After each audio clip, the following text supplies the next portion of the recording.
Hi friends, welcome back to our channel Shiva tech verse. India మార్కెట్లో iQOO నుంచి iQOO Z10 lite అనే phone launch అయింది. కొన్ని రోజుల తర్వాత ఇదే ఫోన్ని వివో నుంచి వివో T4 లైట్ అనే ఫోన్గా కూడా తీసుకొస్తారు. ఇప్పుడు మనం ఈ వీడియోలో ఐక్యూ Z10 లైట్కి సంబంధించిన కంప్లీట్ స్పెసిఫికేషన్స్ అలాగే రివ్యూ గురించి మాట్లాడుకుందాం. అంతకంటే ముందుగా దాని ప్రైస్ సెగ్మెంట్స్ అయితే మీకు ఇక్కడ స్క్రీన్ మీద వేస్తాను చూడండి. ఇప్పుడు మనం ఈ ఫోన్కి సంబంధించిన స్పెసిఫికేషన్స్ గురించి మాట్లాడుకుందాం. ముందుగా డిస్ప్లే గురించి మాట్లాడుకున్నట్లయితే 6.74 inches HD+ IPS LCD display ఉంటుంది. 90 Hz రిఫ్రెష్ రేట్ కు సపోర్ట్ చేస్తుంది. 1000 nits హై బ్రైట్నెస్ మోడ్ ఉంటుంది. అలాగే దీంట్లో MediaTek Dimensity 6300 ప్రాసెసర్ ఉంటుంది.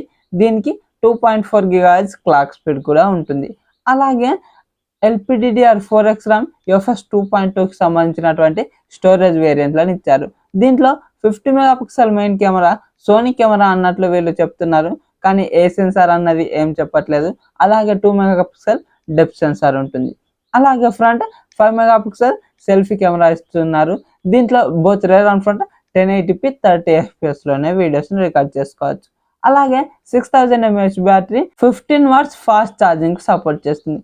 దీంట్లో కొంచెం ఛార్జింగ్ స్పీడ్ పెంచుంటే బాగుండేది, కానీ ప్రైస్ కటింగ్ కోసం వీళ్ళైతే 15 వాట్స్ మాత్రమే ఇచ్చారు. అలాగే fun touch OS 15, Android 15 out of the box వస్తుంది. 2+3 years అప్డేట్స్ ఇస్తామని చెప్తున్నారు. అలాగే సింగిల్ స్పీకర్తోనే వస్తుంది, కానీ దానికి 200% వాల్యూమ్ బూస్ట్ ఆప్షన్ ఇచ్చారు. కానీ 100%లోనే క్వాలిటీ కొద్దిగా బాగుంటుంది సౌండ్ది. 200%లో కొద్దిగా లౌడ్ ఉంటుంది, కానీ అంత క్వాలిటీగానైతే అనిపించదు. అలాగే వైఫై 5, బ్లూటూత్ 5.4 వర్షన్తో వస్తుంది. Side mounted finger print censor ఉంటుంది. MIL 810H అంటే మిలిటరీ గ్రేడ్ సర్టిఫికేషన్ ఉంటుంది. షాక్ రెసిస్టెన్స్ అని చెప్తున్నారు. అలాగే దీంట్లో IP64 రేటింగ్తో మాత్రమే వస్తుంది. కంప్లీట్ వాటర్ రెసిస్టెన్స్ అయితే కాదు, డస్ట్ రెసిస్టెన్స్. ఇది స్ప్లాషెస్ నుంచి సర్వైవ్ అవుతుంది అంతే. అలాగే 9 5G బ్యాండ్స్కి సపోర్ట్ చేస్తాయి. మరి ఇది ఎవరు కొనుక్కోవచ్చు?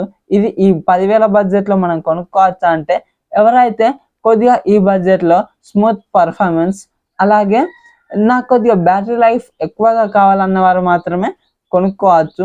దీంట్లో డిస్ప్లే కానీ లేదంటే కెమెరాస్ కానీ ఏమంతా ఎక్కువ ఉంటాయి అని చెప్పలేను, పని కానిచ్చేస్తాయి అంతే. ఇది బ్యాటరీ మాత్రం చాలా మంచిగా ఉంటుంది. 6000 mAh కాబట్టి కొద్దిగా 1.5 day వరకు అయితే వస్తుందని అంచనా వేసుకోవచ్చు. ఒకవేళ మీరు ఈ బ్యాటరీ గురించి చూస్తున్నారు, స్మూత్ పర్ఫార్మెన్స్ గురించి చూస్తున్నారు అంటే మాత్రం ఈ ఫోన్ని 10,000 బడ్జెట్లో కొనుక్కోవచ్చు. దీనికి 500 కార్డ్ ఆఫర్ కూడా ఉంటుంది, బ్యాంక్ ఆఫర్. కాబట్టి 9,500కి అయితే దీన్ని చేతికి తీసుకోవచ్చు. మరి ఈ వీడియో కనుక నచ్చినట్లయితే వీడియోకి లైక్ చేసుకోండి. అలాగే మన ఛానల్ని సబ్స్క్రైబ్ చేసుకోండి, సో దట్ నేను వీడియోస్ పెట్టగానే మీకు నోటిఫికేషన్ రూపంలో వస్తూ ఉంటుంది. Thank you so much for watching and by by now.